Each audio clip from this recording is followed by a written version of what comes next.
অন্তর্বর্তী সরকারের ভেতরে নির্বাচন ঘিরে এক জটিল কৌশলগত দ্বন্দ্ব চলছিল, এমন অভিযোগ নিয়ে রাজনৈতিক অঙ্গনে নতুন করে আলোচনা শুরু হয়েছে। গণমাধ্যমে প্রকাশিত এক প্রতিবেদনে দাবি করা হয়েছে অন্তত ৩ জন উপদেষ্টা পরিকল্পিতভাবে নির্বাচন বিলম্বিত করার পক্ষে কাজ করছিলেন। আরেকজন উপদেষ্টা নাকি ছিলেন সুবিধাবাদী ভূমিকায়, দুপক্ষকেই আশ্বস্ত রেখে সময় পার করার কৌশলে। এই অভিযোগের সত্যতা নিয়ে সরকারিভাবে কেউ মুখ খোলেননি, তবে রাজনৈতিক মহলে প্রশ্ন উঠেছে কারা ছিলেন এই উপদেষ্টারা। প্রতিবেদনে বলা হয়েছে, শুরুতে অন্তর্বর্তী সরকারের প্রধান উপদেষ্টা হিসেবে দায়িত্ব নেয়ার পর দ্রুত নির্বাচনের পক্ষে চিন্তা করেছিলেন প্রফেসর মোহাম্মদ ইউনুস, কিন্তু পরবর্তীতে তিনি বিস্তৃত সংস্কার প্রস্তাব সামনে আনেন। সমালোচকদের একাংশের দাবি, এসব সংস্কার প্রস্তাবের আড়ালে ক্ষমতার মেয়াদ দীর্ঘায়িত করার একটি পরিকল্পনা ছিল, যদিও সরকার পক্ষ বলছে এগুলো ছিল রাষ্ট্র কাঠামোকে স্থিতিশীল ও গ্রহণযোগ্য নির্বাচনের উপযোগী করে তোলার প্রয়াস। অভিযোগ রয়েছে ৩ উপদেষ্টার চাপে দ্রুত নির্বাচন আয়োজনের প্রাথমিক অবস্থান থেকে সরে আসেন প্রফেসর ইউনুস। তাদের যুক্তি ছিল আইন শৃঙ্খলা পরিস্থিতি ভঙ্গুর, প্রশাসন পুরোপুরি নিয়ন্ত্রণে নেই, এমন অবস্থায় নির্বাচন হলে বিশৃঙ্খলা তৈরি হতে পারে। কিন্তু রাজনৈতিক মহলের একটি অংশ মনে করছে এই যুক্তির পেছনে ছিল ভিন্ন হিসাব। তারা চেয়েছিলেন সময় নিয়ে প্রশাসনিক কাঠামো নিজেদের প্রভাব বলয়ে এনে পছন্দের শক্তির হাতে ক্ষমতা হস্তান্তরের পথ সুগম করতে।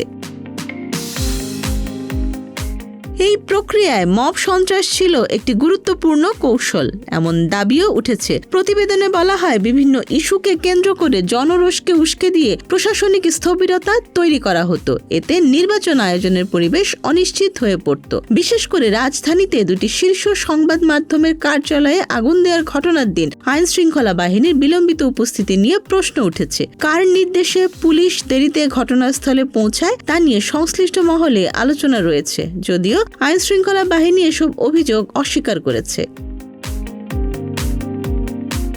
একই সময়ে ওসমান হাদির মৃত্যু ঘিরে দেশজুড়ে প্রতিক্রিয়া তৈরি হয়। অভিযোগ উঠেছে সেই ঘটনাকেও রাজনৈতিকভাবে ব্যবহার করার চেষ্টা হয়েছিল। তবে নিরাপত্তা বাহিনী এবং প্রধান রাজনৈতিক দলগুলো পরিস্থিতি নিবিড়ভাবে পর্যবেক্ষণ করছিল বলে জানা গেছে।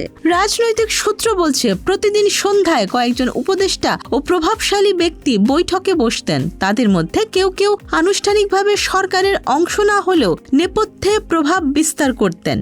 এক পর্যায়ে তারা এতটাই প্রভাবশালী হয়ে ওঠেন যে প্রধান উপদেষ্টা সিদ্ধান্তে দ্বিধাগ্রস্ত হয়ে পড়েন। বারবার অবস্থান পরিবর্তনের ফলে প্রশাসনেও অনিশ্চয়তা তৈরি হয়। এ সময়ে একটি আঞ্চলিক শক্তির তৎপরতা দৃশ্যমান হয়ে ওঠে। কূটনৈতিক সূত্র বলছে, এই শক্তি দ্রুত নির্বাচন চেয়েছিল। তাদের প্রধান লক্ষ্য ছিল রাজনৈতিক স্থিতিশীলতা নিশ্চিত করা এবং দীর্ঘায়িত অনিশ্চয়তার অবসান। একই সঙ্গে আন্তর্জাতিক মহলের কিছু অংশকে বোঝানোর চেষ্টা চলছিল, দ্রুত নির্বাচন হলে অপ্রত্যাশিত শক্তি ক্ষমতায় আসতে পারে। কয়েকটি দূতাবাসে উপদেষ্টাদের ঘন ঘন যাতায়াত ও জনমত জরিপ উপস্থাপনের কথাও আলোচনায় এসেছে। অভিযোগ রয়েছে, এসব জরিপের অনেকগুলোই ছিল ফরমায়েশি। লন্ডনে অনুষ্ঠিত একটি গুরুত্বপূর্ণ বৈঠক নির্বাচনমুখী হওয়ার মোড় ঘুরিয়ে দেয়, এমন ধারণাও রয়েছে। যদিও নির্বাচন বিরোধী হিসেবে অভিযুক্ত উপদেষ্টারা বৈঠকের ফলাফল নিয়ে সন্দেহ ছড়ানোর চেষ্টা করেছিলেন বলে প্রতিবেদনে উল্লেখ করা হয়েছে। তাদের আশঙ্কা ছিল এই বৈঠক প্রশাসনের অবস্থান দুর্বল করবে এবং দ্রুত নির্বাচনের পথ প্রশস্ত করবে। এক পর্যায়ে পরিস্থিতি এমন দিকে গড়ায় যে অন্তর্বর্তী সরকারের প্রধানকে সরিয়ে দেওয়ার গুঞ্জনও ছড়িয়ে পড়ে। তবে প্রধান রাজনৈতিক শক্তি প্রকাশ্যে কোনো প্রতিক্রিয়া না দেখিয়ে পরিস্থিতি পর্যবেক্ষণে রাখে।